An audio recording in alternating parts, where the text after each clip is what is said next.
Saudações a vocês que me acompanham neste canal, sejam bem-vindos ao PL MMA de número 23. Continuamos com nossa série dedicada a leituras comentadas das meditações de Marco Aurélio. Chegamos às meditações de números 7, 8 e 9 do livro terceiro da obra do célebre imperador filósofo. A tradução de que faremos uso nos próximos minutos é, como sempre, a de Dona Virgínia de Castro e Almeida.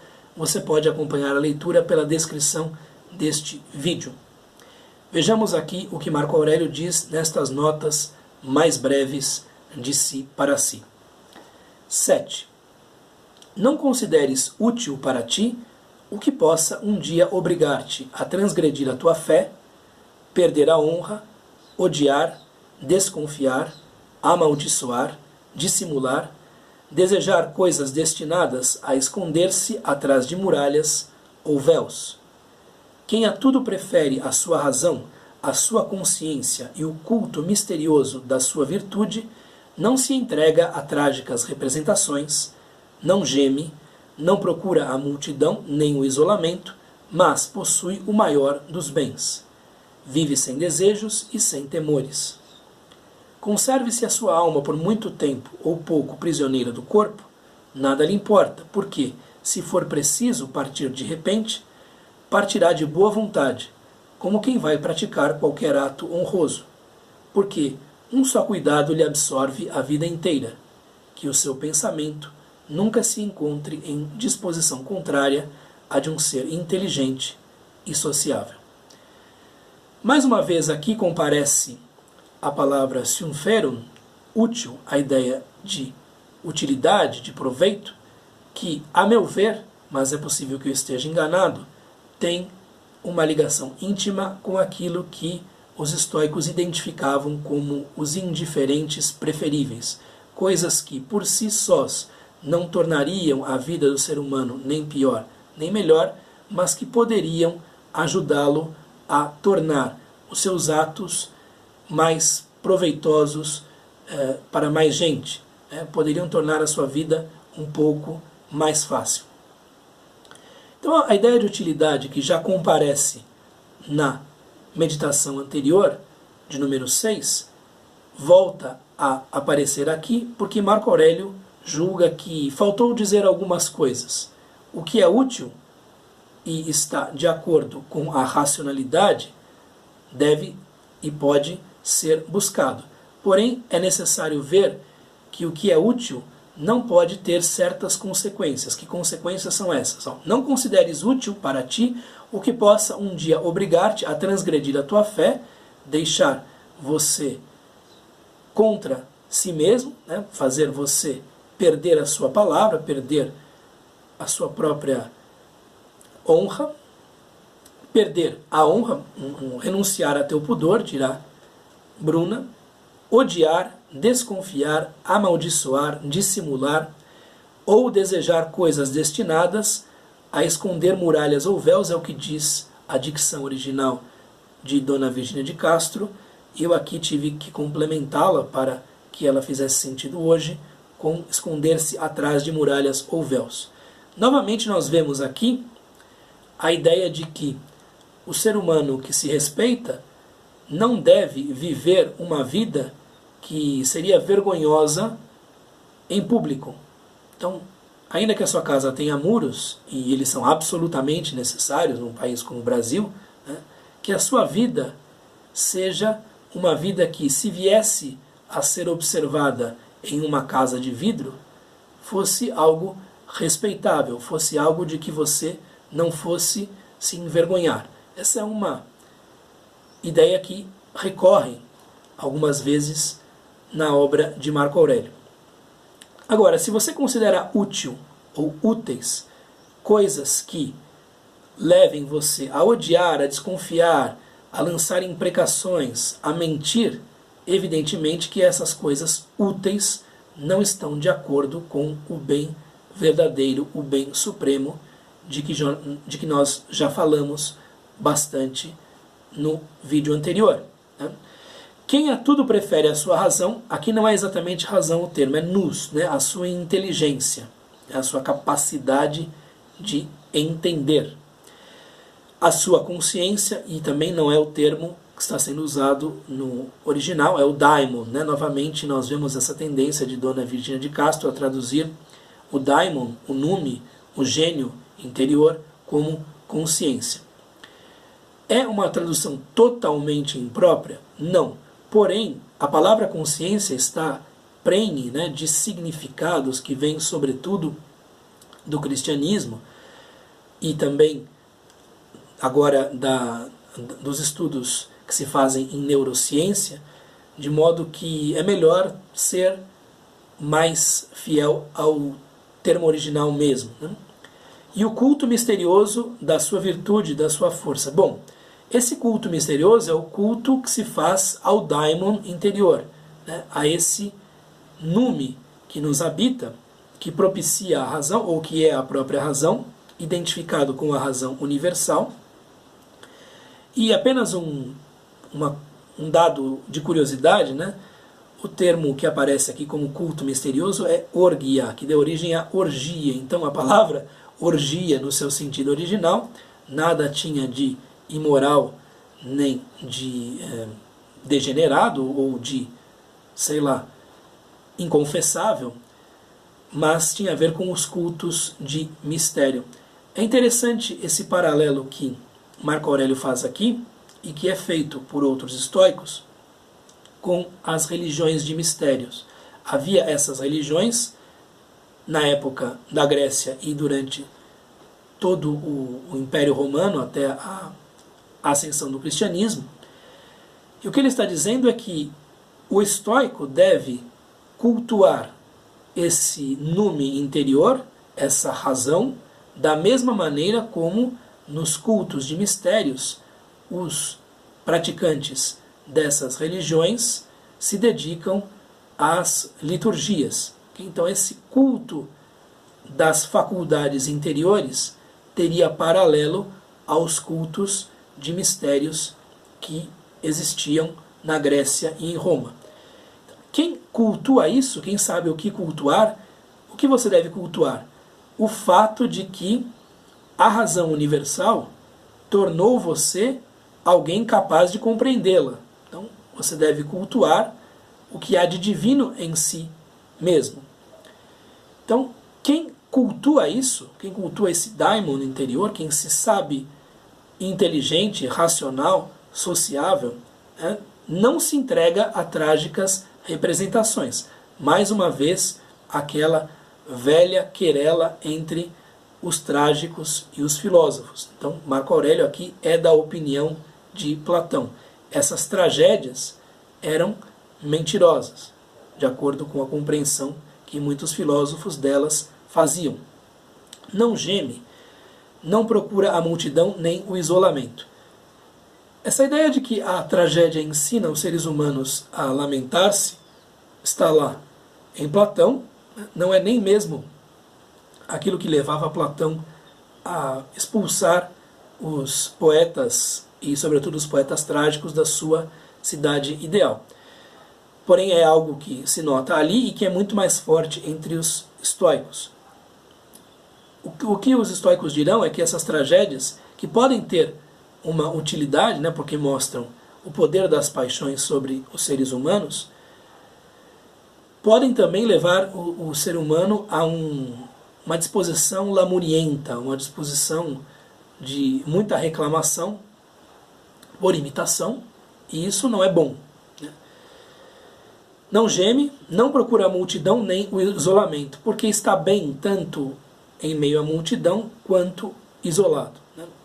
É claro que existe uma margem para a ação, sendo nós seres sociáveis, sociais e dados ao serviço à grande comunidade humana, é necessário algum nível de interação com os outros seres humanos, o motivo pelo qual o isolamento não deve ser buscado. Mas também a multidão, que é amorfa, em que as paixões vicejam com tanta força, não deve ser buscada, deve-se evitá-la. E a multidão é algo que aparece com muita evidência na vida romana, assim como no nosso mundo, né?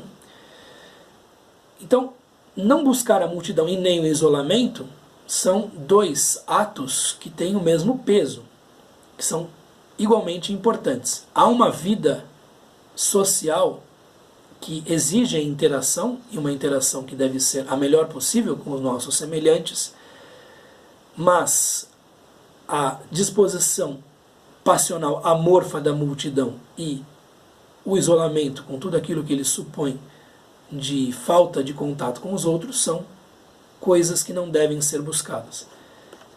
Mas possui o maior dos bens.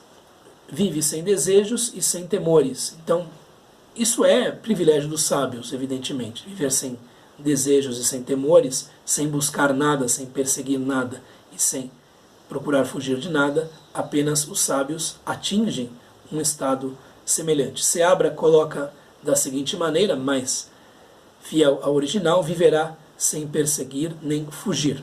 Uma tradução melhor. Conserve-se a sua alma muito tempo ou pouco tempo prisioneira do corpo, nada lhe importa. Então não importa a quantidade de tempo que um ser humano viva, a quantidade de dias que ele tenha. Porque, se for preciso partir de repente, partirá de boa vontade, como quem vai praticar qualquer ato honroso, né? Quem vai praticar um ato com discrição e medida. Nós já tínhamos visto essa ideia, né, em alguns outros pontos, e ela se repete muitas vezes em Marco Aurélio. Então, você deve morrer como se fosse qualquer outro ato da sua vida, porque a morte é um fenômeno natural. Então, você vive bem, morre bem, como se fosse uma operação qualquer da vida. Evidentemente, também é um privilégio do sábio esse tipo de desprendimento.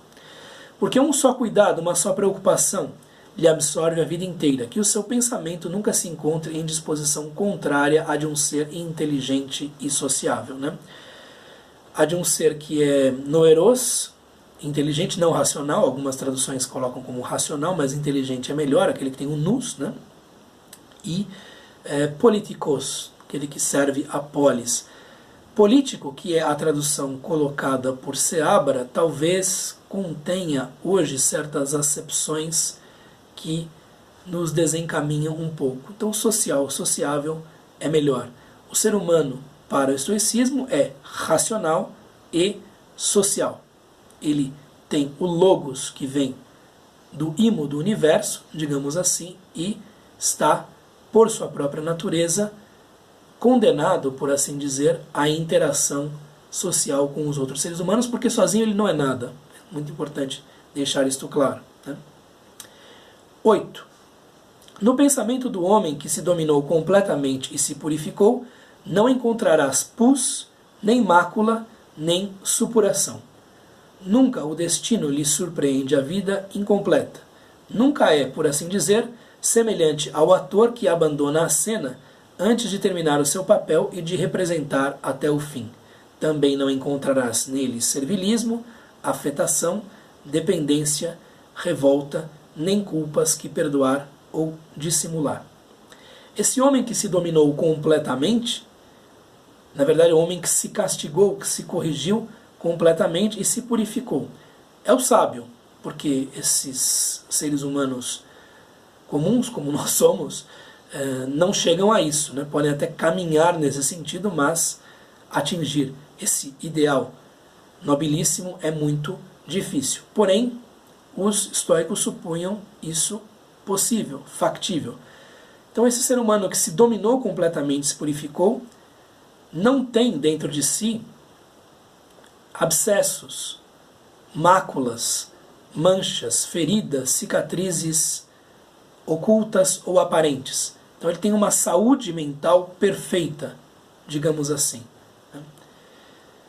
Nunca o destino lhe surpreende a vida incompleta. Então, como ele vive plenamente todos os momentos, quando a morte lhe chega, quando o destino lhe traz algo duro, ele continua vivendo a vida plena. Então ele deixa a vida, porém sabendo que conseguiu tirar dela tudo o que ela tinha para dar. Por isso não morre cheio de ressentimentos, de rancores, de arrependimentos, de remorsos e por aí vai. Então, tem a vida inteira nas suas mãos e por esse motivo, quando a morte lhe chega, ele se despede da vida, não achando que deixou nela algo que poderia ainda vir a aproveitar, né? Uma das queixas mais comuns, né, entre aqueles que estão no leito de morte é que não viveram bem. O estoicismo e outras filosofias da época helenística, sobretudo, propunham ao ser humano um conjunto de princípios, talvez até mesmo algumas receitas, para que ele não viva mal, para que ele viva bem, para que ele tire da vida o que ela tem a dar de melhor, né? Nunca é, por assim dizer, semelhante ao ator que abandona a cena antes de terminar o seu papel e de representar o seu papel até o fim. Então, aqueles atores que, enfim, por qualquer motivo, abandonam a cena, abandonam a peça, né, não são como esse indivíduo que se educou, que se dominou completamente, que se purificou, que absorveu a filosofia até a sua última gota. E aqui existe um paralelo possível entre este trecho e o manual de Epicteto, na sua nota ou capítulo de número 17. Né? O que diz Epicteto para si mesmo? Vou ler aqui. Muito interessante, é uma das reflexões mais importantes do manual. Lembra que és um ator de uma peça teatral, tal como o quer o autor da peça, que não é você. É, talvez, Deus, ou os deuses, ou o destino, ou a fortuna, ou a natureza, use o termo que quiser. Se ele a quiser breve, breve será. Então, se esse que manda no seu número de dias quiser que a sua vida seja breve, o papel que você cumprirá na terra será breve. Se ele a quiser longa, longa será. Se ele quiser que interpretes o papel de mendigo, é para que interpretes esse papel com talento, com esmero. Então, talvez você venha para interpretar esse papel, para desempenhar esse papel. E da mesma forma, se ele quiser que interpretes o papel de coxo, de magistrado, de homem comum. Pois isto é teu, o que é verdadeiramente seu, que está nas suas mãos.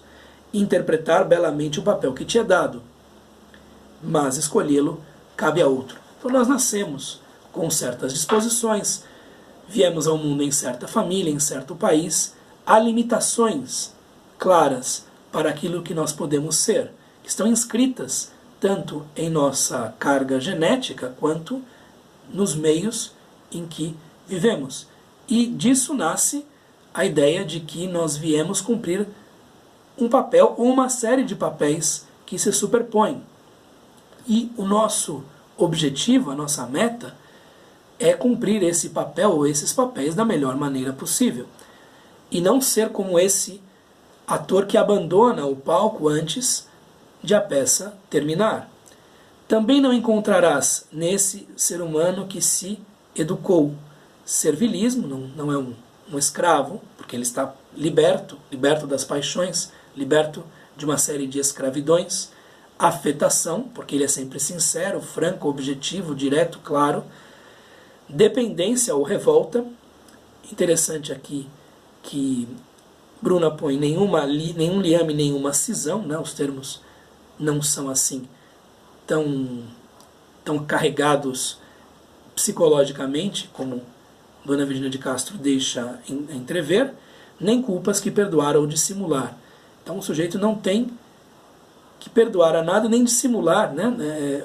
O sujeito não tem que ser perdoado por nada, porque ele não cometeu nada de ruim, e também não tem que dissimular porque procura esconder alguma coisa de ruim que tenha feito.